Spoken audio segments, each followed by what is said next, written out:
महाराज जय साधु महाराज जय योगी जी महाराज जय कृष्ण महाराज जय अक्षर ब्रह्म गुणाधिकार जय साधु जय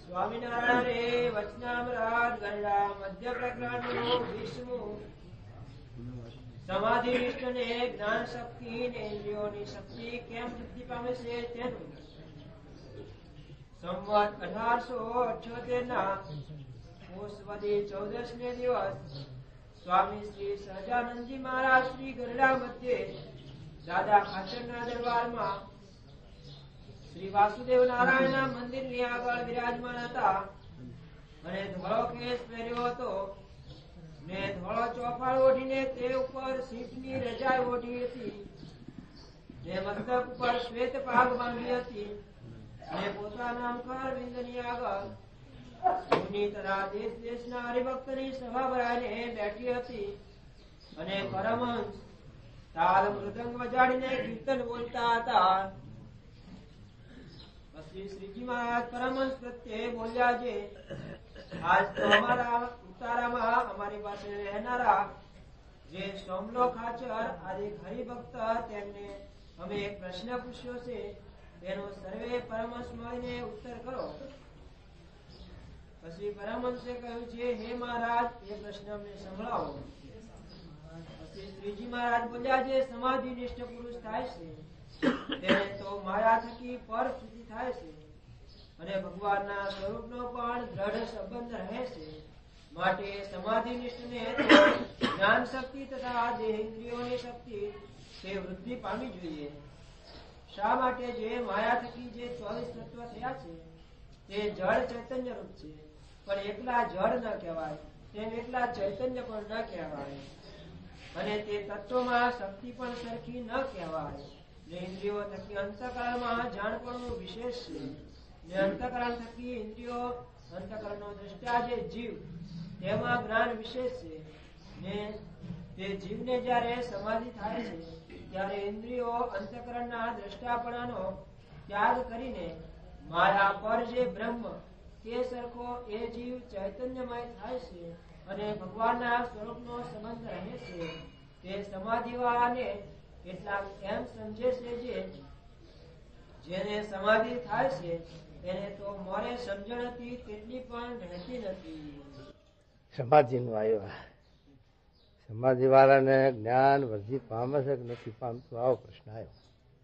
હવે સમાધિ કેટલા પ્રકારની થાય? અષ્ટાંગ યોગની એ સમાધિ છે, મહારાજ કરાવતા એ કૃપા સમાધિ છે. પણ સમાધિથી જો જ્ઞાન વર્ધિત પામતું હોય તો ચાંગદેવને જ્ઞાન થાત, પણ સમાધિથી જ્ઞાન વર્ધી ન પામે હોય તો જાય નહીં. જે જ્ઞાનની સમજણ થઈ એ સમાધિ નિષ્ઠ થાય તો એ જ્ઞાન જાય નહીં. પણ સમાધિમાં જ્ઞાન ક્યાંથી થાય? સમાધિનું મારે કે અજ્ઞાનીની ઊંઘ અને જ્ઞાનીની સમાધિ એવું લખ્યું ને હરખ્યું. જ્ઞાનીની સમાધિ અજ્ઞાનીની ઊંઘ બે હરખું છે. એટલે જ્ઞાનની સમાધિ થતી હોય હાજી, સમાધિમાં જતો હોય પછી સમાધિ કરીને જ્ઞાન ન થાય, પણ સમાધિનું અહમ ના આવવું જોઈએ, સમાધિનું અભિમાન ન થવું જોઈએ. મને સમાધિ થાય એટલે હું કરતા થઈ ગયો, પૂર્ણ કામ થઈ ગયું, અને હવે જ્ઞાનની જરૂર નથી, તો જ્ઞાન વર્ધી ન પામે. હોય એ રહે, જ્ઞાન જાય નહીં. પણ પછી એ સમાધિને લઈને સ્તબ્ધ પણ આવે, એટલે મોટા પુરુષનો સમાગમ કરી શકે નહીં. એ છે તે ગોપાલ સ્વામીના સાહિત્યના પ્રશ્નમાં ખુલાસ વાંચ્યો, અને મહારાજ પૂછે છે ગોપાલ સ્વામી કે જે આ અષ્ટાંગ યોગ થાય છે સિદ્ધ, અને અષ્ટાંગ યોગની જે સમાધિ થાય છે એ તો ભગવાનના સંતની દયાએ કરીને કૃપાએ કરીને થાય છે, તો એનું માન કેમ આવે?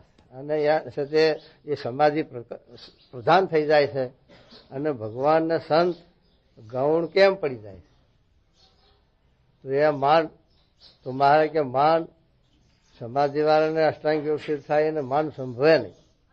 કારણ કે અષ્ટાંગ યોગ જો સિદ્ધ થાય તો ભ્રમરૂપ થાય, તો પછી એ ખોટ કહેવાય. એ છે તે સંપૂર્ણ ભ્રમરૂપ છો નથી. જો છે તે સમાધિનું અહમ આવે તો મહારાજ પછી કે જો એ ખોટને કાઢવી હોય તો મોટાની સાક્ષી લે. મોટાની સાક્ષી શું લીધી?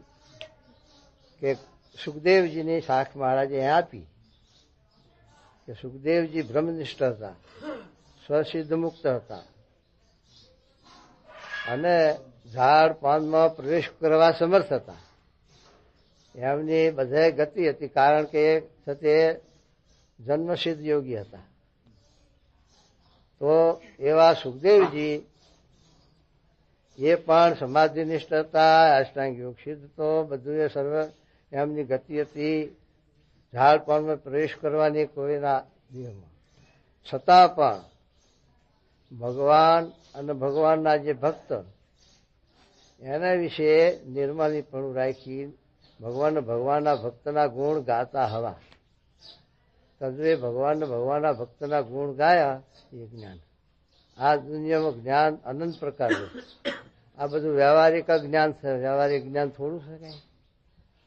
આપણે આ સાથે વ્યવહારનું બધું શીખીએ એ જ્ઞાન છે. કોલેજમાં ભણવા જાય ના LLB નું જ્ઞાન, એન્જિનિયરનું જ્ઞાન, આ બધું જ્ઞાન જ છે. એમાંય આપણી તો દ્રષ્ટિ ખૂંચાવી નથી. એ બધું જ્ઞાન છે, પણ જે આ જ્ઞાનની વાત છે એ તો આધ્યાત્મિક જ્ઞાનની વાત છે. જે સત્ય વસ્તુ છે એનું યથાર્થ જ્ઞાન થાય એનું નામ જ્ઞાન. આ તો અસત વસ્તુ છે, તો એ અસત વસ્તુનું જ્ઞાન છે. આ ટેલિવિઝન કાઢ્યું એ જ્ઞાન છે ને, એવું આપણે કાઢો નીકળે. છતાં પણ એ ભૌતિક, એ આધ્યાત્મિક નથી. એ આત્માના ઉપયોગનું નથી, દેહના ઉપયોગનું. ચંદ્રના લોકમાં ગયા એ જ્ઞાન છે. એ કેવી રીતે જવાય? આપણે વિચાર કરો, જઈ શકાય? સંકલ્પ ના થાય આપણને. તો પણ એના માટે પુરુષ પ્રયત્ન કર્યો ગયા, પણ તે પણ છે તે ક્ષણિક. એમાંય પણ એ છે તે એ જ્ઞાન નથી આધ્યાત્મિક. આ છે તે. એટલે મહારાજ કહે છે કે જે આ અસતમાં સતની ભાવના છે એ અજ્ઞાન છે, એ જ્ઞાન નથી. જ્ઞાન તો આ છે તે જીવ અનંતકાળથી જમપુરી લક્ષ ગર્ભવાસમાં અનંતવાર જાય છે, આવે છે, ગર્ભવાસના દુઃખ ભોગવે છે, 84ના દુઃખ ભોગવે છે. એ બધું એમાંથી આ જીવ જયારે મુક્ત થાય અને તે પોતાના સ્વરૂપનું એને ભાન થાય આત્માનું, અને ભગવાનના સ્વરૂપનું જ્ઞાન થાય, એ જ્ઞાન સત્ય છે. બીજું બધું ભૌતિક જ્ઞાન છે. એ જ્ઞાન એ કરીને આ જીવ મોક્ષ પામતો નથી, એટલે 84માંથી મુક્ત થતો નથી. અને એની અંદર સત્ય ઉઠતો બંધાય છે, ઉઠતો સત્ય લેવાઈ જાય. માટે એ મહારાજ કહે છે કે સમાધિ વાળાને જ્ઞાન વૃદ્ધિ પામે છે કે નહીં? તો કેટલાક દેહાભિમાનમાં રહીને કે બોલે તો કે સમાધિ વાળાને જ્ઞાન વૃદ્ધિ પામતું નથી. પણ સમાધિ નિષ્ઠ હોય કે ન હોય, પણ જ્ઞાન વૃદ્ધિ પમાડવા માટે બીજો ઉપાય નથી. એ તો સત્પુરુષનો સમાગમ જ છે. એ મહારાજે વચનામૃતમાં કહ્યું, છેલ્લાના 24માં એને એકાદશીના વચનામૃતમાં આપ્યું ને કે કથા વાર્તા એને કરીને જ જ્ઞાન થાય. તે કથા વાર્તા ક્યાં કરવાની? ગમે તેની સાથે બજારમાં નહીં. એ તો ભગવાન કે ગુણાતીત એવા માયા પરના પુરુષ હોય એના સંગથી, એના સમાગમથી આ માયા પ્રસિદ્ધ થાય. લોયાના 12નામાં મહારાજે આ વાત આપી. ઉત્તમ જ્ઞાન, છઠ્ઠો નિશ્ચય, ઉત્કૃષ્ટ નિશ્ચય છે એ જ્ઞાન છે. અને એ જ્ઞાન મહારાજ કે આખા આપણા સત્સંગમાં, સંપ્રદાયમાં દરેક સતી પ્રાર્થના ભગવાનને કરે છે, એ જ્ઞાન સારું કરે છે, છતાં પણ એના સામે આપણી સુરક્ષા વર્તી નથી. આ તો દેખા દેખી, કીધા કીધ. મંદિરમાં હાજર આરતીમાં જાય, 5 માણસ 25 માણસ 50 માણસ હોય ઉભા હોય, હવ બોલે નિર્વિકલ્પ ઉત્તમતી નિશ્ચય તો ઘનશ્યામ, હે મહારાજ તમારો ઉત્તમ નિર્વિકલ્પ નિશ્ચય આપજો. આવી પ્રાર્થના કરે તો એમને પૂછો, તમે આ પ્રાર્થના કરો છો કેટલા વર્ષથી? કોઈ 5 વર્ષથી, કોઈ 15 વર્ષથી, કોઈ 20 વર્ષથી. તો આ તમારો સંકલ્પ સિદ્ધ થયો કે નથી થયો? તમને આ વાત સમજાય કે નથી સમજાય? એ કઈ ખબર નથી, આ તો હવ ગાય છે, હું એ ગઉં છું. એમ છે તે નરસિંહ મહેતા કીધું કે મારું ગાયું ગાશો તો ઘણા ગોદા ખાશો, પણ સમજી વિચારીને ગાશો તો વૈકુંઠ જાશો. એટલે સમજી વિચારીને ગાવા વાળા બહુ થોડા મળે છે. કીર્તનો ગાય, કથા કરે, બધું કરે, પણ વિચાર ન હોય તો એ જીવનમાં ફારફેર ન થાય. એનો વિચાર માગે છે. મહારાજે પણ વિચારની વાત કરી, પંચાળાના પહેલામાં પણ વિચારની વાત કરી, મજના બાહેટનામાં તહેતનામાં પણ વિચારની વાત કરી. જો વિચાર ન હોય તો આ જીવ જ્ઞાન ધારણ કરી શકતો નથી. જ્ઞાન સાંભળે ખરું, પણ પાછું એના ઉપર વિચાર માગી લે છે. જો વિચાર હોય તો જે લોયાના 5માં આ શબ્દ મૂક્યા મારે કે આ જીવને એક સત્પુરુષના સમાગમથી જ બચશે, કે શાસ્ત્રની પણ જરૂર છે, વિચારની પણ જરૂર છે, સત્પુરુષના સમાગમની પણ જરૂર છે.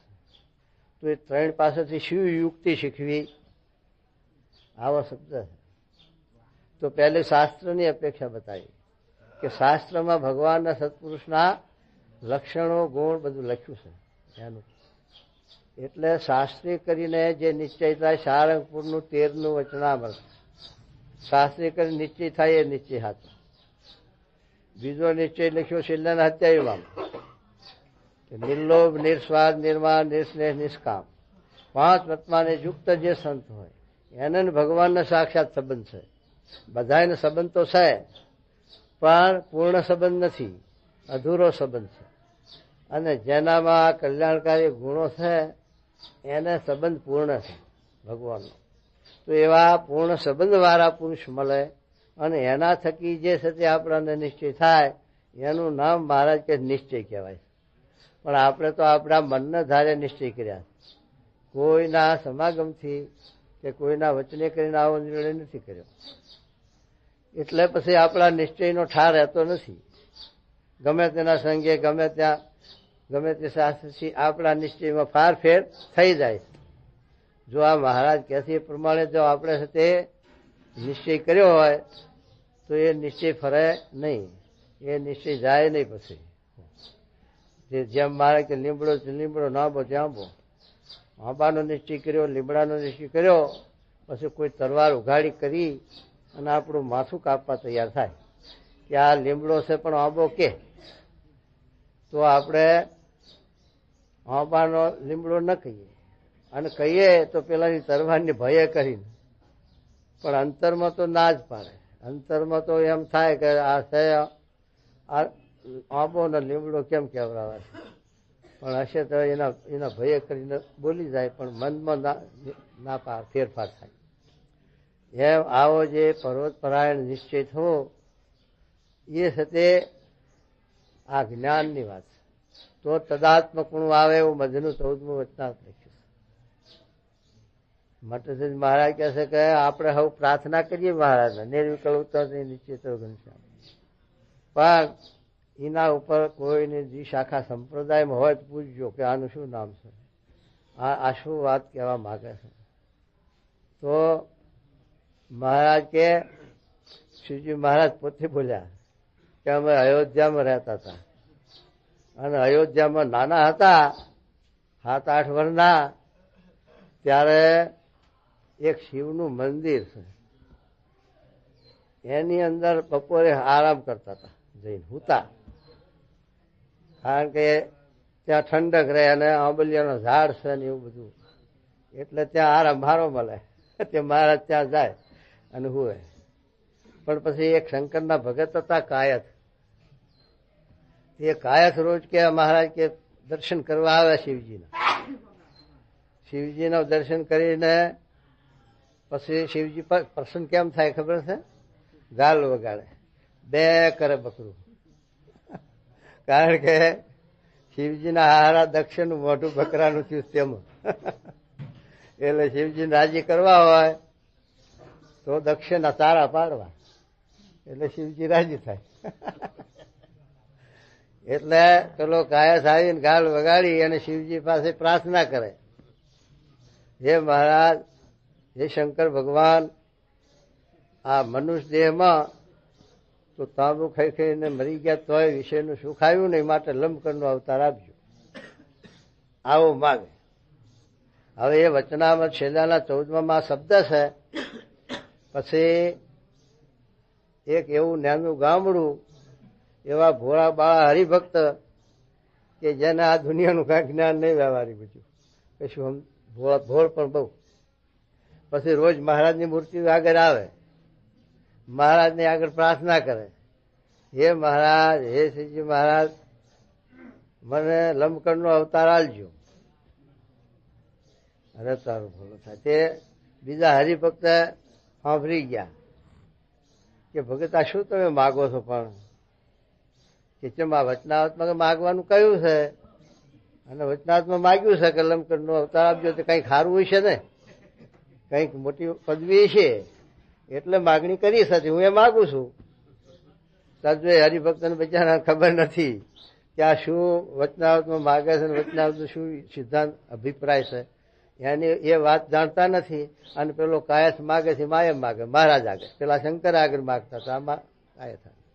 પછી અમને સમજણ પાડી કે આ તો પેલા એ કાયસે લંબકરણનો એટલે ગધાડાનો અવતાર માગ્યો. તે આપણે ગધાડાને જોઈએ, અરે ના ના, એ તે જોતો હશે. પછી ખબર પડી બજાર, તો એ ના મગાય આપણે. તો કે હવે નહીં માગું તાર, ત્યાં સુધી માગ્યા કર્યું. એમ આપણે છે તે સમજ્યા વિચાર્યા વગરનું માગ કરીએ છીએ ભગવાન આગળ. પણ આપણે ભગવાનને આ શું માગીએ છીએ અને આપણને એ પ્રમાણે આપણા ભગવાન રાજી થયા, આપણા ઉપર કૃપા કરીને એવી આપણાને સમજણની સ્થિતિ કરાઈ, એનું કોઈને વિચાર નથી. આખા સંપ્રદાયમાં ફરતો તમે જોઈ લેજો, હાવ લોલે લોલ ગાય છે. તો છે તે અમારા વલભીપુરમાં દેવરાજભાઈ છે, આપણે ત્યાં અત્યારે હાલ જોગી બાપાની સમાધિ સ્થાન ઉપર, ત્યાં જન્મ સ્થાન ઉપર મંદિરમાં સેવા કરે છે દેવરાજભાઈ. એ વલભીપુરમાં સત્સંગ હારો ને ભીમજીભાઈએ તે સંસ્થા તરફથી મોટું મંદિર સારું કરાયું. તે બધાએ આ પ્રાર્થના કરે ભગવાન આગળ. અને પેલું સદે નવીન જીમૂત સમાન વર્ણ અષ્ટક બોલે. પછી એમને એક ઉદાહરણ સમજાયું, જો તમે બોલો છો એ અષ્ટક કેવી રીતે બોલો છો, કેમ, શું સમજીને બોલો છો? આમાં તમારી આ સિંહાસનમાં રાધા કૃષ્ણની મૂર્તિ છે કે ના ના મહારાજની મૂર્તિ છે, અને મહારાજને ચરણાવીને છે. કારણ કે હરિમંદિરોમાં ધન સાધુએ ક્યાંય કોઈ મંદિરમાં સતી બીજા દેવની મૂર્તિ પધરાઈ જ નથી. આ મોટા મંદિરોમાં મહારાજે પધરાઈ, ગઢડામાં ગોપીનાથજી મહારાજ પધરાયા, વડતાલમાં લક્ષ્મીનારાયણ દેવ પધરાયા. એ મહારાજ કૃષ્ણ ભગવાનની જ મૂર્તિઓ છે, પણ જુદા જુદા ભાવમાં છે. અમદાવાદમાં નંદનારાયણ દેવ પધરાયા, મદન મોહન પધરાયા. એ બધા છે તો કૃષ્ણ ભગવાનની મૂર્તિઓને જુદા જુદા ભક્તોની સેવા. પણ હરિમંદિરોમાં તો ક્યાંય પધરાયા નથી. હરિમંદિરમાં તો એક મહારાજનો આવડો ફોટો અને એના નીચે ચરણાવિંદ મહારાજના. આ જૂના મંદિરોમાં, હરિમંદિરોમાં આ જ પરિસ્થિતિ હતી. એ તો અત્યારે હવે સંતો સાથે ગોપીનાથજી મહારાજની મૂર્તિ અને મહારાજની મૂર્તિને એવું બધું પધરાવે છે, કરે છે બધું. પણ તો આવી રીતે તમે આ અષ્ટક બોલો છો, તે મહારાજની મૂર્તિ બેઠી છે અને રાધા કૃષ્ણ નમો નમઃ કરો અને આ અષ્ટક બોલો, તો એમાં તમારી સમજણ શું છે? અને તમારું મન ક્યાં છે? મથુરા અને દ્વારિકા.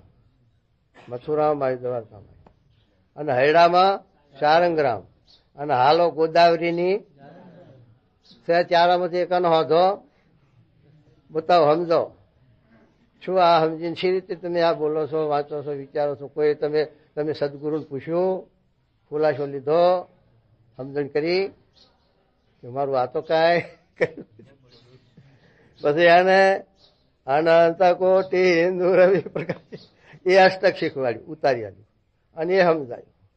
પછી એ લઈ જઈને વલ્લભીપુરના મંદિરમાં બોલવા માંડ્યું. ત્યાં બધા ઉભા થયા, ભડક્યા. અને આ દેવરાજી આ ક્યાંથી લાવ્યો આવું નવું? અને નવું છે તારા બાપાનું છે મહિમા, જેના દર્શન કરે છે એનો મહિમા છે, તો નવું સમજો લ્યો.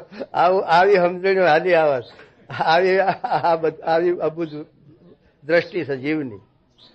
હવે મહારાજનો મહિમાનું અષ્ટક છે અનંત કોટી. એ મહારાજનો ઉપર મહારાજના આગળ ઉભા રહીને પ્રાર્થના કરે સતત કે આ નવીન લ્યો. કેટલી અણસમજણ છે, કેટલી જાડતા છે કહો. ત્યારે એ આ વિચાર્યું છે કે વિચાર વગરનું જે છે તે સમજણ વગરનું કરે. એટલા માટે આ કહે નરસિંહ મહેતા કે મારું ગાયેલું ગાશો તો કોદા ખાશો. એમ આપણે ગયેલું ગઈએ છીએ, સમજીને વિચારી નથી ગાતા. અને સમજી વિચારીને ગઈએ તો આપણા જીવનનો જરૂર પલટો થાય, જરૂર મહારાજનો સાક્ષાત્કાર થાય, જરૂર મહારાજ આપણા તે ફરે. પણ આપણે એ વિચાર જ નથી, એ જાણપણું નથી, અને એના ઉપર લક્ષ્ય નથી. એટલે મહારાજ આ લોયાના બહારનામાં છઠ્ઠો નીચે સમજાયો. આખા સંપ્રદાયમાં કોણ સમજે કોલ્યો? મહારાજે લખ્યું ઉત્કૃષ્ટ નિશ્ચયની વાત કે અષ્ટ આવરણ, આ બ્રહ્માંડ છે 14 લોકનું. 14 લોકનું એક બ્રહ્માંડ, એમાં 8 આવરણ છે પાછા. 8 તત્વો એ કરીને આ બ્રહ્માંડ સર્જાયું. પૃથ્વી, જળ, તેજ, વાયુ, આકાશ, અહંકાર, મત તત્વ અને પ્રકૃતિ. એ પ્રકૃતિનું આ બ્રહ્માંડ સર્જાયેલું છે 8 તત્વોનું. અને એમાં 14 લોક છે. એ 14 ભૂમિકાઓ છે. એ આ મનુષ્યના કર્મ ફળ આપવા માટે એ કર્મ ફળદાતા ભગવાને 14 લોક બનાવ્યા છે. એમાં જેવું જેવું જીવનું કર્મ, રજોગુણી કર્મ કર્યું હોય તો આ મૃત્યુલોકમાં આવે, તમોગુણી કર્મ કર્યું હોય તો નિશાચર થાય, અને સત્વગુણી કર્મ કરે તો ઉપલા સ્વલોકમાં જાય. સતલોક ને ભૂવલોક ને જનલોક ને તપલોક ને એવા સત્ય દેવના લોકો બનાવ્યા, એમાં જાય. એમાં 3 લોક છે, આ 3 કર્મ છે. અને એ રીતે કર્મ ફળદાતા ભગવાને આ બધી સૃષ્ટિ રચી છે. તો એ રીતે થાય છે. પણ સત્ય મારા કે એવા અનંત કોટી, એટલે એની ગણતરી નથી, સંખ્યા નથી. આ રજકણ પૃથ્વીની ગણાય, આ ઝાડના પાંદડા ગણાય, વરસાદ વરસે એના ફોળા ગણાય એવા નથી તોય ગણી શકે કોઈ. એ બધું એક આકાશના તારા નથી ગણાય એવા તોય ગણી શકે વખત છે. પણ આ બ્રહ્માંડોની ગણતરી નથી, ગ્રહોની જેમ ગણતરી નથી, તારાઓની એમ આની ગણતરી નથી. એવા અસંખ્યાત અનંત કોટી બ્રહ્માંડો ઉડતા ફરે છે. એ મહારાજ વચનાવતમાં લખે છે એમ નથી, પણ બીજા શાસ્ત્રોમાં, પરોક્ષ સનાતન શાસ્ત્રોમાં પણ આ વાત છે. યોગ વશિષ્ઠ રામાયણ તમે વાંચજો, એમાં પણ વશિષ્ઠ મુનિએ લખ્યું છે રામચંદ્રજી ભગવાનને જ્ઞાનપણમાં ઉપદેશ આપ્યો છે. એ આ યોગ વશિષ્ઠ રામાયણ, અને એને એ રામાયણ આધ્યાત્મિક રામાયણ કહેવાય. એને 32,000 શ્લોક છે. અને એમાં લખ્યું છે કે આ ચિદાકાશમાં જેમ પેલા રજકણ ઉડે છે ને, રજકણ, એ રજકણો ઉડે છે, એમ આ ચિદાકાશમાં બ્રહ્માંડો ઉડતા ફરે છે. એવું તો યોગ વશિષ્ઠ રામાયણમાં પણ આ વાત લખી છે. હવે એ અનંત કોટી બ્રહ્માંડો એ ક્યાં રહેશે? ચિદાકાશમાં. એટલે અક્ષરના રૂવાટામાં લખ્યા. એવા અનંત કોટી બ્રહ્માંડો અક્ષરના રૂવાટામાં ઉડતા ફરે છે. હવે એ અક્ષરનો પણ આપણે ક્યાં જોયું કહો? અને એ એવા જે અનંત કોટી બ્રહ્માંડ અક્ષરના રૂવાટામાં ઉડતા ફરે, એવું જે ભગવાનનું ધામરૂપ અક્ષર, એ રૂપે પોતે થવાનું. હવે એ રૂપે આપણે શી રીતે થવું? એનો આપણે દિશ નથી. આપણે એ બ્રહ્માંડ અક્ષરધામ જોયું નથી, ભાવ્યું નથી, દીઠું નથી. આપણે છે તે પ્રોફેશનને જોયા નથી, ભાયા નથી, એનો જોગ કર્યો નથી, ભણ્યા એના સાથે બેઠા ઉઠ્યા નહીં. અને પછી LLB થવાશે, આપણે એન્જિનિયર થવાશે, BCom થવાશે. એકો કોલેજમાં પ્રોફેસર વગર, માસ્ટર વગર કોઈ ભણ્યું પુસ્તકથી ઘેર રાખીને? એ તો જરૂરીની જરૂર છે. તો આપણે આપણા આવું ભગવાનના ધામરૂપ બનવું છે, અક્ષરરૂપ બનવું છે, ભગવાનની સેવામાં રહેવું છે, તો પછી એ અક્ષરની અપેક્ષા ખરી કે નહીં, જરૂરિયાત ખરી કે નહીં? અને અમને તમે શી રીતે થશો, એનો શું છે તમારા પાયા આધાર છે. તો એ મહારાજ સમજાવે છે કે અનંત કોટી બ્રહ્માંડ અક્ષરના રૂવાટા મૂર્થા પર જેવું જે પુરુષોત્તમ નારાયણનું ધામરૂપ અક્ષર તે રૂપે પોતે થઈને પુરુષોત્તમ નારાયણની ઉપાસના કરે એને ઉત્તમ નિર્વિકલ્પ નિશ્ચયવાળો ભગવત ભક્ત કહીએ. જો હવે આપણે ઉત્કૃષ્ટ નિશ્ચય કરવો છે અને આ છે તે આપણે ભગવાનની અક્ષરધામમાં જવું છે અને અક્ષરધામમાં જઈને મહારાજની સેવામાં રહેવું છે. તો આ વાત જીવનમાં આપણે દઢ કરવી પડશે કે નહીં? કહો. આપણે કોલેજમાં જવું છે અને છતાં આપણે મેડિકલ પાસ કરવી છે અને સ્કૂલમાં એસએસસીમાં આપણે સાથે ચિત્ત દેવું નથી અને 25 માર્કે પાસ થવું છે, એ મેડિકલમાં દાખલ કરશે ખરા? એ વિચાર કરી જુઓ. કહો. આ લૌકિક દાખલો આપણે સમજીએ તો પેલો સમજાય ને કે ક્યાંથી સમજાય? કહો. આ ન સમજતા હોય પેલું ક્યાંથી સમજાવવાનું છે? કહો. તો આ વિચાર કરો કે તમે સાથે એસએસસીમાં પરાણે પાસ થાવ, પછી કોલેજમાં તમને શી રીતે મેડિકલમાં તમને પ્રમોશન મળે? એકો વાત કરો. એટલા માટે આ વિચાર કરો. એટલા માટે આ મહારાજ કહે છે કે આવી રીતે જો અક્ષરધામમાં જવું હોય, મહારાજની સેવામાં રહેવું હોય તો આ વસ્તુ આપણે સમજવી પડશે. શ્રી મુખના વચન છે અને મહારાજનું આ સિદ્ધાંત છે અને વચનાવત મહારાજના લખેલા છે. એ આપણા ઘરના હોય તો બતાવો કે આપણે ઉપજાવી કાઢ્યા હોય તો એમ. માટે જો આપણે છે તે આ નિશાળમાં બેઠા છીએ, કોલેજમાં બેઠા છીએ, સ્કૂલમાં બેઠા છીએ, બ્રહ્મ વિદ્યાની આ કોલેજ આપણી. હવે અહીં આવીને આપણો ધ્યેય ના હોય તો પછી શું થાય? છોકરાને તમે નિહાળમાં બેહારવાનું વિદ્યાનગરમાં દાખલ કરો, પણ છોકરાને જ મેં વર્તી ના ચોટી હોય ને એને જ સાથે ઢોરા ચારવા હોય ને ખેતી કરવી હોય, એ પછી એ ચીજ દેખાડો, પછી તમે ફી બગાડો, પુસ્તકના પૈસા બગાડો અને એ પાછો સાથે 2 વર્ષ ટીચાઈને પાછો ઘેર ભેગો કરવો પડે. બીજું કઈ થાય નહીં. એમ આપણે આ સાથે આ લૌકિક કામ કરવું હોય, આ વ્યવહારિક કામ કરવું હોય તો પણ એનું સાથે આપણે આયોજન કરવું પડે કે આ રીતે આપણે આ કરવું છે કામ. એમ નોકરીમાં શું, ખેતીમાં શું, વેપારમાં શું, ધંધામાં શું, એનું આયોજન કરવું પડે. એમ આપણે અક્ષરધામમાં જવું છે, બ્રહ્મરૂપ થવું છે, મહારાજની સેવામાં રહેવું છે, એનું આપણે સાથે આયોજન કર્યું કે પછી આ તો લોલ સત્સંગ, હા દેખાદેખીનો સત્સંગ કે સત્સંગી છો ને કે હા 5 પેઢીથી અમારા બાપ દાદાનો હાલ્યો આવે, બાપ દાદાનો હાલ્યો આવે, પણ શું હાલ્યું આવે? અલ્લાહની કુણીનું જેવું. કહો. પેલા એક સાથે પટેલ ભાભો ડોહા હતા, એ પૂજા કરે, ભગવાનની પૂજા કરવા બે અને પૂજા કરવા બે તો ખરા નહીં, જોઈને પૂજા પાછી બે એટલે મારું ઘરમાં એક બલાડું માણહુડું થઈ ગયું. તે બલાડું આવે તે પેલાને પૂજામાં વર્તી ન રહેવા દે, કાં તો ખોરામાં ચડે, માથે ચડે, રમત કરે, ગેલ કરે. માણહુડું બલાડું થઈ ગયેલું પારેલું, તે એને પૂજા હકે કરવા દે નહીં. ડોહે વિચાર કર્યો કે આ પૂજા ઘડી કરવી એમાં મારું બલાડું હક લેવા દેતું નથી, તો લાય આને બાંધું. તે પછી દોયડીનો કટકો લઈ એને પગે બાંધી અને પછી ખાટલાના પાયે તાણી બાંધે અને પછી નિરાંતમાં પૂજા કરે ને પછી છોડી મૂકે. એમ કરતા કરતા ભાભો ગયા ધામમાં અને છોકરાને પૂજા કરવાની આશા આવી. ત્યાં બિલાડીએ પણ પતી ગઈ, ભાભાને હારે બિલાડીએ ખપી ગઈ. પછી છોકરાએ વિચાર કર્યો કે ભાભો પૂજા કરતા પણ બિલાડી બાંધીને કરતા હતા, માટે આપણે બિલાડી બાંધ્યા વગર પૂજા થાય નહીં.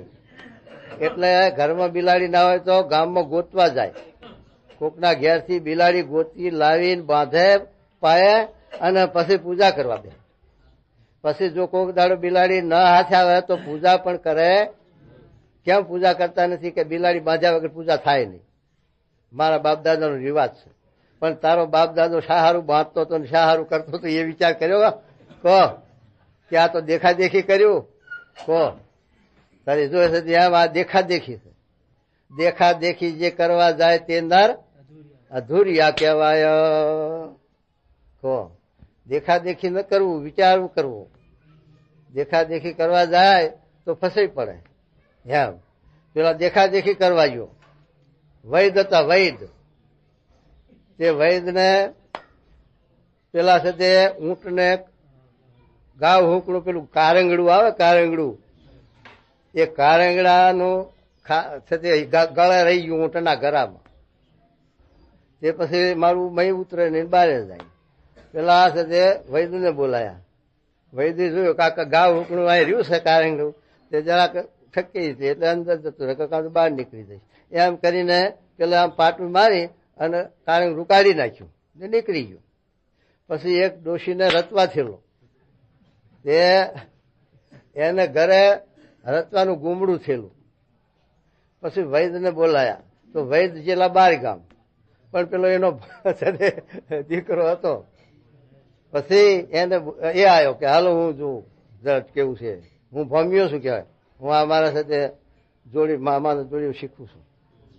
પછી એ આવ્યો જોયું ડોશીને તો પેલો ઊંટને જેમ છે ત્યાં ગળામાં ઘા ઉકળું રહ્યું એટલે પેલો ગાંઠ જેવું દેખાય ને, એ માને આવ્યા ગાંઠ.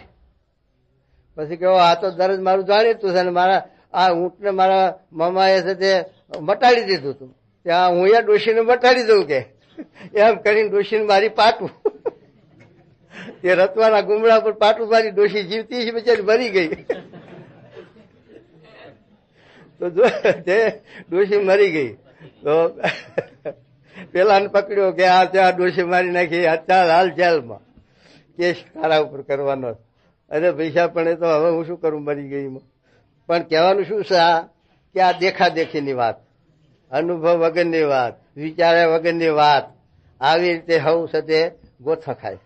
આવી રીતે સમજ્યા વગરનું શું કે અલ્યો આ તો બંડિયા તો બહાર નીકળેલા ભાઈ બહાર, અને મહિની તમને શી ખબર છે બહાર શું ભાઈ શું કો બતાવો લ્યો દિશ થાય એ કહો એમ. માટે મહારાજ સત્ય કહે છે કે વિચાર્યા વગર સત્ય આ વાત સમજાય એવી નથી. મહારાજે લોયાના 12 વાત કરી કે આવી રીતે અક્ષરરૂપ થઈને પુરુષોત્તમની ભક્તિ કરવાની છે.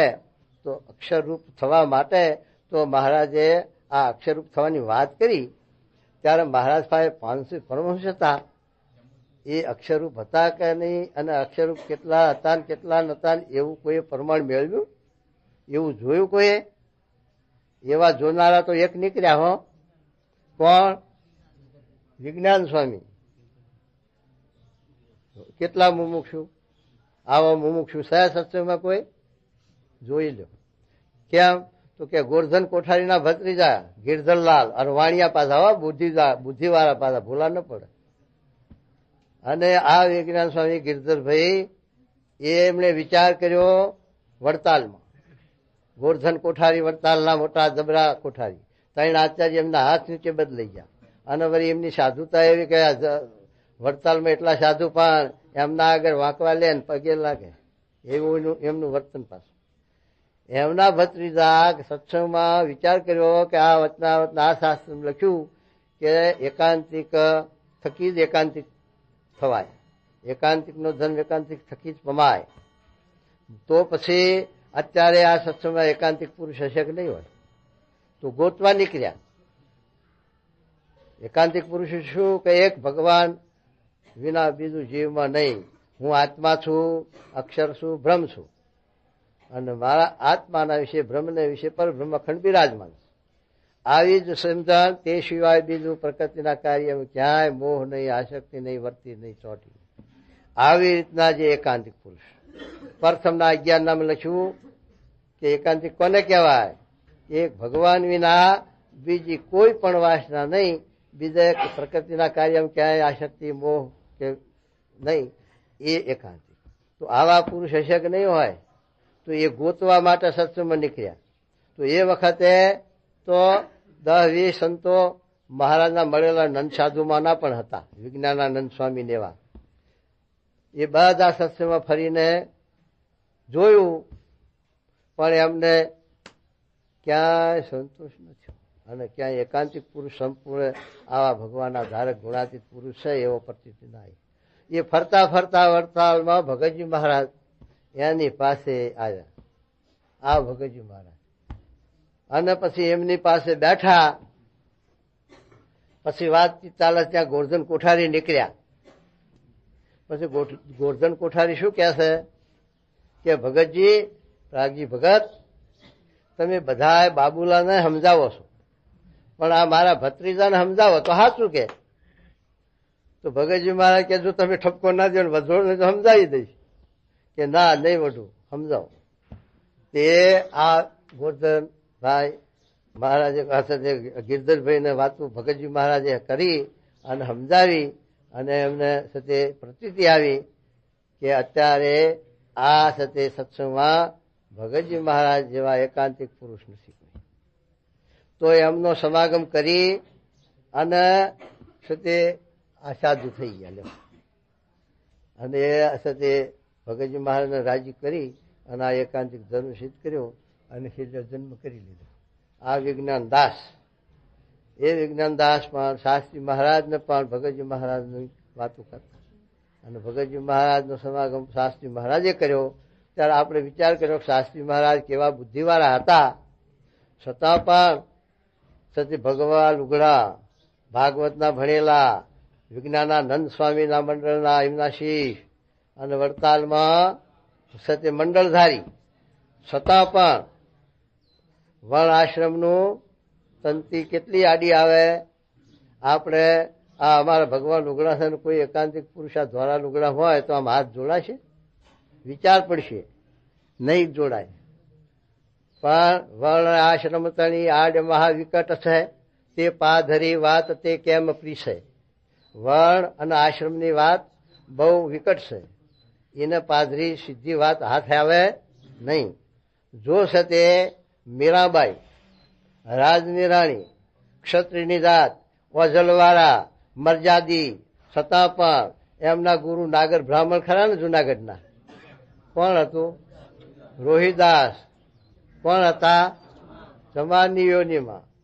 હવે એ મીરાબાઈ ને રોહિદાસનો સમાગમ કરવો, વર્ણ આશ્રમની તંતિ કેટલી આડી આવે વિચાર કરો. એ સમાગમ થઈ શકે અત્યારે આપણાથી? ત્યારે વર્ણ આશ્રમ તણી આડ મહાવિકટ છે, તે પાધરી વાત કેમ પ્રીસે. એને આ સીધી વાત કેમ સમજાય? કેટલાકને ભગતજી મહારાજ તો દરજી છે, ગ્રસ્ત છે, પણ શાસ્ત્રી મહારાજે વર્ણ આશ્રમની તંતિ મૂકી દીધી અને વડતાલથી મહુવા જાય, સમાગમ કરે ભગતજી મહારાજનું. ત્યારે છતાં આ વાત સિદ્ધ થાય છે, અમથી થઈ જાય. આ તો સત્સંગમાં આપણે કઈ છે ને, આપણે તો તે મણદાણા કે અધમણદાણા કે 5-25 રૂપિયા સેવામાં આપ્યા એટલે આપણે સત્સંગીને આપણો મોક્ષ થઈ ગયો છે. પણ એ વાત છે, એ તો બરોબર છે, એ તો સંસ્કાર છે. પણ આ તો છેલ્લી કલા છે સમજવાની. તો આવી રીતે આપણે છે તે વર્ણાશ્રમની તંત્રી મૂકીને જો આ સમાગમ થાય ત્યારે આપણે તો કેટલી આવરણ છે. ગ્રસ્તાશ્રમમાં આપણે આવરણ શું કે વ્યવહાર છોડે નહીં. સમાગમ ક્યારે કરવો? આ દીકરા પરણાવા છે ને, ઘર કરવું છે ને, ખોરડા બનાવવા છે ને, આમ કરવું છે ને, દીકરી પરણાવી છે ને, નવરો થાય નહીં, ભગવાન ભજે નહીં, સમાગમ સત્પુરીનો કરાય નહીં. એક તો આ વ્યવહારની તંતિ મોટી, અને એ તંતિમાંથી મુક્ત થાય તો પાછી ગુરુ તંતિઓ બહુ જબરી કે આપણે એક ઘર કર્યા, એક ભવમાં 2 ભવ ન થાય, એક બાપ કર્યો બીજો ન થાય. પણ સ્વામી શું કહે છે કે જો આપણે એક બાપ કર્યો બીજો ન થાય સાચું, પણ જો સત્ય આપણે આ વાત નહીં સમજીએ, આત્મા જ્ઞાન આપણે નહીં થાય, પરમાત્માનો આપણે સાક્ષાત્કાર નહીં થાય, નિર્વાસનિક નહીં થવાય, છેલ્લો જન્મ નહીં થાય, અને આપણે 84માં જન્મ ધરવા પડશે, તો 84 લાખ યોનિમાં જન્મ બાપ વગર ધરાશે? કહો, એ કહો. જ્યાં જશું ત્યાં બાપ હશે તો જ આપણી જન્મ થવાનો. તો કૂતરાના દેહમાં જશું કૂતરો બાપ, પશુના ઢોરના દેહમાં જશું પાડો બાપ, ઊંટના દેહમાં જશું ઊંટિયો બાપ, તો ભૂંડના દેહમાં જો ભૂંડિયો બાપ. એ બાપો કરવા પડશે કે નહીં? તો પછી આ છેલ્લો બાપ એક હાથો કરવો શું ખોટો? પણ એ સમજે નહીં અને તંતી બંધાય. કે એક ભાવમાં બે ભાવ ના થાય, એક બાપ કર્યો બીજો ના થાય. એટલે ભાઈ બીજો બાપ નથી, આ તો ભગવાન એક જ છે. હું ના પરમાત્મા એક જ છે, એને ઓળખવા એટલી ઘાટી છે, બીજું કાંઈ છે નહીં. દરેકના આત્મામાં ભગવાન રહેલા એક જ છે, પણ એને ઓળખવા એ ઘાટી છે. ત્યાં કણિયા જ આ જરૂર પડે. પણ એ છે તે એકદમ સંસ્કાર વગર, મુમુક્ષુતા વગર અને ખપ જાગ્યા વગર ઓળખાય. એવી મુક્તાનંદ સ્વામીનો ઓળખાણી. મુક્તાનંદ સ્વામી માર્ગીના પંથમાં હતા. પછી એમને એમ વિચાર થયો કે માર્ગીના પંથમાં તો વ્યભિચાર અને વિષય છે અને જગતનો મોહ, એમાં કઈ આપણું આત્યંતિક કલ્યાણ થાય એવું છે નહીં. તો આપણે આ છે આત્યંતિક મોક્ષના માટે, કલ્યાણના માટે આપણે એકાંતિક સત્પુરુષ ગોતવા, ભગવાનનો ગોતવા. તે પોતે નીકળ્યા. એ વખતે મુક્તાનંદ સ્વામીની ઉંમર 22 વર્ષની ઉંમર. અને પછી પોતે ગોતવા નીકળ્યા. તે વાંકાનેર ગયા, સરદાર ગયા, ધાંગધ્રા ગયા, એ બધા મહાત્માઓ જોયા. પણ એમાં મહાત્માઓ થી સંતોષ થાય એવું ન ભાર્યું. કારણ કે કોઈ નામ ગાંજા સુકા હોય તો કોઈ નામ એમ સર્વ ગુણે સંપન્ન ગુણાતીત પુરુષ મળવા એ તો બહુ દુર્લભ વાત છે ને આ દુનિયામાં. એમ છે તે પછી મુક્તાનંદ સ્વામી છેવટ સરદારમાં પછી રામાનંદ સ્વામીનો જોગ થયો. ત્યારે કંઈક વર્તી સ્થિર થઈ કે આ પુરુષ છે એ માયા પરના લાગે છે અને શ્રી દ્રવ્યના ત્યાગી છે, માટે હા સત્ય સમાગમ રહીએ. પછી રામાનંદ સ્વામીના ભેગા રહેલા. તે પછી મહારાજનો જોગ થયો અને મહારાજમાં પછી વર્તી જોડાણી અને મહારાજનો મહિમા સમજાણો અને છેલ્લો જન્મ થઈ ગયો. પણ એ મુક્તાનંદ સ્વામી જેટલી આપણામાં મુમુક્ષુતા હોય તો આ વાત આપણા હાથે આવે. ન કે તો આપણે ગુરુતંત્રીઓ બંધાયેલા છીએ. અમારો તો રામાનંદી સંપ્રદાય આપણાથી સ્વામિનારાયણમાં જવાય જ નહીં થઈ. એ મોડી વાર્યું. આપણે સ્વામિનારાયણ છીએ તે આપણે વૈષ્ણવમાં જવાય જ નહીં, એ મોડી વાર્યું. પછી આપણે આ વસ્તુ હાથ ક્યાંથી આવે, આ વસ્તુ કેમ મેળવાય કહો? તો સત્ય મહારાજ કે છે ઈજારો છે, અફીણનો ઈજારો છે. બોટાદની અંદર એકના ઘેર જ ઈજારો છે અને આપણે અફીણનું બંધણ છે. અને પછી એ ઈજારા વાળા સાથે આપણે બનતું નથી. ઈજારા વાળા પાસે આપણે લેવા જઈએ તો આપણને આપશે ને, આપણે જતાય નહીં માનને ખાતર. એના ત્યાં હું લેવા જઉં કે તો પછી શું થાય? આમ કે બીજું પગ ગહવા પડે ને ટાંગા અફીણ વગર. માટે સત્ય નિષ્કુળાનંદ સ્વામી લખ્યું છે કે સંત સંગાથે રાખી શત્રુતા કરે સુખ નિયાશ, તે દિન થોડે દુઃખ પામશે કા કરતો નથી તપાસ. એમ મળવું છે મહારાજને સંત સંગાથે રાખી રોષ. નિષ્કુળાનંદ કહે નહીં બને રખે દેતા કોઈને માથે દોષ. આ નિષ્કુળાનંદ સ્વામીના શબ્દ કે ઈજારો છે ગુણાતીતના, ત્યાં ઈજારો છે. અક્ષરધામમાં જવાની ચાવી એ છે. હવે એવા પુરુષનો જોગ સાધવો, એવા પુરુષનો સમાગમ કરવો, એ મૂકી દઈ અને પછી આ તંતીઓમાં બંધાવવું અને પછી આમાંથી શું ફાકીને ખાવાનું વાથે આવે કોઈ બતાવો. જો કંઈક હોય તો ઠીક છે, પણ છતાં એ તો જાણે જ પાછા, જાણવા છતાં પણ હલવી રહે, એ દુઃખ છે. આપણે છે તે આ લોકમાં આપણે આવ્યા તો આપણે કોઈની સાથે શું નિસ્બત?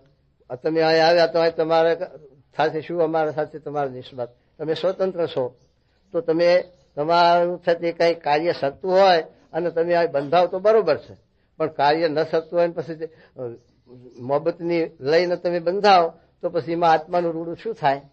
આત્માનો મોક્ષ શી રીતે થાય? એનો તો વિચાર કરવો પડે. મુમુક્ષુ તો ગોપીચંદન કે કોઈ રે ઉગારે મુને કાળથી તેને સોંપવું આશીષ. મને કાળથી બચાવે તો માથું હૂંપવું, આમથું માથું નહીં હૂંપવાનું, ચા પાણી હારું માથું નહીં હૂંપવાનું, પ્રસાદીની લાડુલી હારું માથું નહીં હૂંપવાનું, કલ્યાણ આસન પથારી હારું માથું નહીં હૂંપવાનું. એમ છે તે માન ખાતર માથું નહીં હૂંપવાનું, એક જીવના કલ્યાણ માટે જ માથું હૂંપવાનું. એવો ઠરાવ છે તો આ છે તે વસ્તુ સમજાય છે. મહારાજ લોજની અંદર ગયા. લોજમાં વાય ઉપર બેઠા છે, 18 વર્ષની ઉંમર છે. અને લોજના આશ્રમમાં રામાનંદ સ્વામીના 50 સાધુ રહે છે. એમાંના સુખાનંદ સ્વામી છે. એ છે તે લોજની વાય નાવા આવે છે. ત્યાં મહારાજ લોજની વાય ઉપર બેઠા છે, 18 વર્ષની ઉંમર, ભૂરી બાબરી અને તપસ્વી યોગીનો વેશ. પછી સુખાનંદને આશ્ચર્ય થયું કે આ કોઈ તપસ્વી મહાન યોગી લાગે છે. પછી પૂછે છે સુખાનંદ કે હે મહારાજ, તમારું દૂધ કોણ છે? તો મહારાજ કહે છે કે દૂધ તો આકડાનું, થોરિયાનું, ખરાડીનું, બકરાનું, ગાયનું, ભેંસનું, ઘેટાનું દૂધ કેસા, આત્મા કો દુષ કેસા. આત્માનું દૂધ છે. ઓ તારે સુખાનંદ તો વિચારવા પડ્યા કે આ તો કોઈક મહાન યોગી લાગે છે. મહારાજ એ તો બરોબર છે, પણ છે તે તમારું મા બાપ કોણ, જ્ઞાત કોણ, જ્ઞાતિ કોણ, તો એ મહારાજ સમજાવે છે કે આત્મા છે એને કોઈ માય નથી, કોઈ બાપ નથી, કોઈ ભાઈ નથી, કોઈ મિત્ર નથી, કોઈ ગુરુ નથી. આત્માને તો ચૈતન છે, દીવ છે, નિર્ગુણ છે. અને આત્માનો હાચો બાપ, હાચો હગો, હાચો મિત્ર, હાચો ગુરુ કોણ છે? કે જે આ આત્મા જમપુરી, લક્ષ 84 ગર્ભવાસમાં, આ ભવાબ્ધિમાં, આ સંસાર સાગરમાં ગોથા ખાય છે, ડૂબી મરે છે અને દુઃખી થાય છે. એમાંથી જે કોઈ એને બચાવે, એમાંથી જે કોઈ એને ઉગારે અને એમાંથી એને મુક્તિ આપે, એ જ એનો બાપ, એ જ એનો ગુરુ, એ જ એનો ભાઈ, એ જ એનો સાચો મિત્ર. બાકી આ આત્માનો બીજો કોઈ સાચો હકો છે જ નહીં. આવો ઉત્તર મહારાજે આપ્યો છે લોજમી વાયમાં અને ભક્ત ચિંતામણીમાં લખ્યો છે. વાંચીને વિચારજો તો આ રસ્તો તમને હુજશે, નકર હાથ આવશે નહીં. એમ શું કે જુઓ. અરે સમાધિ વાળાને કેટલાક જ્ઞાન સમજે છે જેને સમાધિ થાય છે તેને તો મોરે સમજણ નથી, તેટલી પણ રહેતી નથી. સમાધિ વાળાને જેટલી સમજણ હતી એટલી રહેતી નથી, એ વાત ખોટી. કારણ કે સમજણ સમાધિથી ઓછી થતી નથી, પણ સમાધિથી સમજણ વધતી નથી પાછી. એ તો સમાગમ સત્પુરુષનો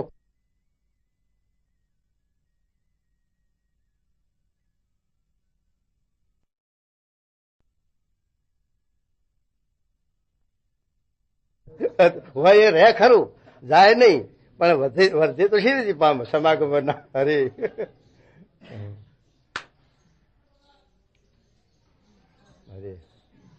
માટે સમાધિ વાળાને જ્ઞાન તથા દેહેન્દ્રિયોની શક્તિ વૃદ્ધિ પામે છે કે નથી પામતી, એ પ્રશ્ન છે. પછી પરમહંસે જે વિજયની બુદ્ધિ પૂરી જો ઉત્તર કર્યો, પણ શ્રીજી મહારાજના એ પ્રશ્નનો ઉત્તર થયો નહીં. પછી શ્રીજી મહારાજ બોલ્યા છે, લ્યો અમે ઉત્તર કરીએ.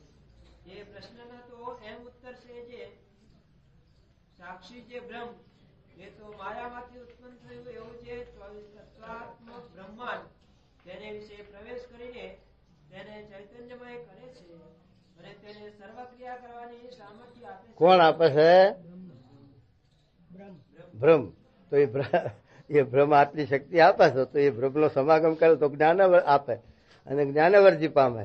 કહો તો એનો સંબંધ હોય અને એના સંબંધે કઈ સમાધિ થતી હોય તો એનો સમાગમ હોય, તો પછી જ્ઞાનવર્જી પામવાનું જ છે. પણ એનો સમાગમ નથી. ચાંકદેવના ગોળી છે સત્ય ગુફામાં જઈને અષ્ટાંગીઓ સિદ્ધ કરી આવે, એ જ્ઞાનવર્તી પામવાનું.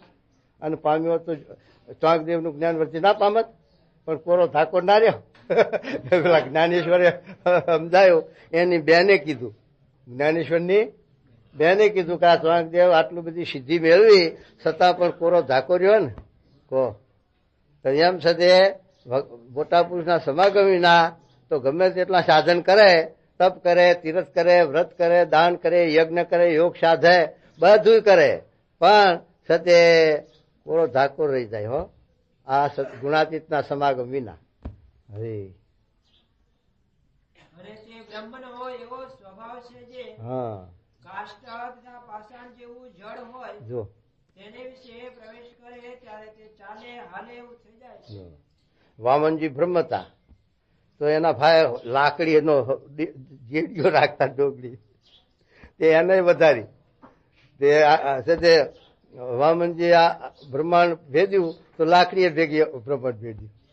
તો એ જો બ્રહ્મ હતા તો એ બ્રહ્મ એને બ્રહ્મ કરી શક્યા. કૃષ્ણ ભગવાન પેલા રથ અને ઘોડા લઈને ભમાપુરુષના લોકમાં જતા હતા, તે માયિક હતા. રથ અને ઘોડા તો માયિક હતા, છતાં પણ કૃષ્ણ ભગવાન જો બ્રહ્મ હતા તો એ પણ ભગવાનના હારે, ભગવાનના સંબંધે ત્યાં સાથે ગઈ શક્યા, ભમાપુરુષના લોકમાં જઈ શક્યા, એટલે એ બ્રહ્મરૂપ થઈ ગયા. એમ મહારાજ કે આ બ્રહ્મનો એવો ગુણ છે. એમ મારી બ્રહ્મ સંગાથે સમાધિ કરી તુલ્ય ભાવને પામે ત્યારે જીવ પણ બ્રહ્મરૂપ કહેવાય છે અને તેને જ્ઞાનની વૃદ્ધિ થાય છે. એને જ્ઞાનની વૃદ્ધિ થાય છે. અને ઇન્દ્રિયોની શક્તિ તો જ્યારે તપ અને નિવૃત્તિ ધર્મ ને વૈરાગ્ય તેને યુક્ત યોગાભ્યાસ હોય તેને શુદ્ધિના જેવી સિદ્ધ દશા પ્રાપ્ત થાય. જે નારદ સુખદી એ સિદ્ધ દશાવાળા હતા એટલે શું કે બધા લોકમાં એમની ગતિ હતી, એ ગમે ત્યાં જઈ શકે, ગમે તેમાં પ્રવેશ કરી શકે. એ મહારાજ કે જો સતે યોગ સાધના હોય અને તપ કરે અને સતે એવી રીતે સાધન કરે તો એની ઇન્દ્રિયોની શક્તિ પણ વૃદ્ધિ પામે છે. પણ જે પ્રવૃત્તિ માર્ગવાળા છે, જનક રાજા, અમરીશ ભગત એવા જે પ્રવૃત્તિ માર્ગના હતા એમને આ જ્ઞાન વૃદ્ધિ પામે પણ ઇન્દ્રિયોની શક્તિ એવી વૃદ્ધિ પામી શકે નહીં, કારણ કે નિવૃત્તિ પ્રવૃત્તિ માર્ગ છે. એમ આપણે જો નિવૃત્તિ માર્ગમાં આ સાધન કરીએ અષ્ટાંગ યોગનું ને તપનું ના નિયમ હશે તે, તો એને કરીને ઇન્દ્રિયોની પણ એવી શક્તિ વર્ધિને પામે કે છતે આપણે સિદ્ધિઓ મેળવી શકીએ અને નકર જ્ઞાન વૃદ્ધિ પામે એમ કે હરી. અને જેને તપ તથા નિવૃત્તિ ધર્મ જય તથા વૈરાગ્ય તેનું સામાન્યપણું હોય અને ધર્મ અર્થ અને કામરૂપ જે પ્રવૃત્તિ માર્ગ તેને વિશે રહ્યો હોય તેને તો સમાધિ થાય તોય પણ એકલું જ્ઞાન જ વૃદ્ધિ પામે, પણ ઇન્દ્રિયોની શક્તિ વૃદ્ધિ પામીને સિદ્ધ દશા ના. અને જેમ જનક રાજા જ્ઞાની હતા તેઓ જ્ઞાની થાય પણ પ્રવૃત્તિ માર્ગ વાળાને નારદ સનકાદિક ને સુખજીના જેવી સિદ્ધ દશા ના આવે. અને જે સિદ્ધ હોય તે તો શ્વેતદીપ આદિક જે ભગવાનના ધામ તેને વિશે એને એ શરીરે કરીને જાય અને લોક અલોક સર્વ ઠેકાણે એની ગતિ હોય. અને પ્રવૃત્તિ માર્ગ વાળાને તો જનકની પેઠી કેવળ જ્ઞાનની જ વૃદ્ધિ થાય છે, પણ જ્ઞાન ઘટતું નથી. અને જેમ શ્રી કૃષ્ણ ભગવાને ગીતામાં કહ્યું તેમ તો થાય છે. ત્યાં શ્લોક છે જે યા નિશા સર્વભૂતાનામ તસ્યામ જાગૃતિ સંયમી તસ્યામ જાગૃતિ ભૂતાની સા નિશા પશ્યતો મને. એ શ્લોકનો એ અર્થ છે જે જેને વિશે ભૂત પ્રાણી માત્ર સુતા છે તેને વિશે સંયમી પુરુષ જાગ્યા છે, અને જેને વિશે ભૂત પ્રાણી માત્ર જાગ્યા છે તેની કોરે સંયમી પુરુષ સુતા છે. આ શ્લોક ગીતાનો છે અને મહારાજે વચનાવતમાં 2 વચનાવતમાં આપ્યો છે એને છે. તો આપણે આ જગતના છે સૂતેલું કેમ કીધું કે જેને પોતાના સ્વરૂપનું આત્માનું ભાન નથી, ભગવાનના સ્વરૂપનું ભાન નથી અને આ છે તે વ્યવહારમાં રચ્યા પચ્યા છે તો એ ભગવાનના માર્ગમાં સૂતેલા છે અને વ્યવહારના માર્ગમાં જાગતા છે. અને જેને છે તે આ ભગવાનનું જ્ઞાન છે, નરસિંહ મહેતા, મીરાબાઈ એમને જેને છે ભગવાનને જીસ પડી એના વ્યવહાર ગૌણ છે એટલે વ્યવહાર માર્ગમાં એ સૂતેલા છે અને ભગવાનના માર્ગમાં જાગેલા છે. એમ આ શ્લોક ગીતાનો સમજાવે છે. શું કહે છે? માટે જે પુરુષની અંતરાત્મા સન્મુખ દ્રષ્ટિ વર્તતી હોય તેને દેહ ઇન્દ્રિયો અને અંતઃકરણની કોરે શૂન્ય ભાવ વર્તે છે. તેને દેખીને અણસમજુ હોય તે એમ જાણે જે સમાધિવાળાને જ્ઞાન ઓછું થઈ જાય છે. પછી રજોગુણ તમોગુણમાં મલિન સત્વમાં રહીને આ પ્રશ્નનો ઉત્તર કરવા જાય તેને એમ જ સૂજે છે સમાધિવાળાને જ્ઞાન ઓછું થઈ જાય છે, પણ એમ નથી જાણતો જે હું દેહાભિમાની છું તે મૂર્ખામાંથી કહું છું. માટે સમાધિવાળો હતો દેહ ઇન્દ્રિયો અંતઃકરણથી જુદો પડીને વર્તે છે તો પણ જ્ઞાનની વૃદ્ધિ થાય છે, અને પાછો ઇન્દ્રિયો અંતઃકરણમાં આવીને વર્તે તો પણ પોતાને સમાધિને વિશે જે જ્ઞાન થયું છે તેનો નાશ થાય નહીં. અને તપ, નિવૃત્તિ ધર્મ અને વૈરાગ્ય તેને ગ્રહણ કરીને પ્રવૃત્તિ માર્ગનો ત્યાગ કરે તો જેમ જ્ઞાન વૃદ્ધિ પામ્યું છે તેમ ઇન્દ્રિયો અંતઃકરણની શક્તિઓ પણ વૃદ્ધિ પામે અને નારદ સંકાદિક સુખજીના જેવી સિદ્ધ ગતિને પણ પામે. પ્રમાણે બધા મધ્ય પ્રકરણનું 20મું વચન થયું. સ્વામિનારાયણ.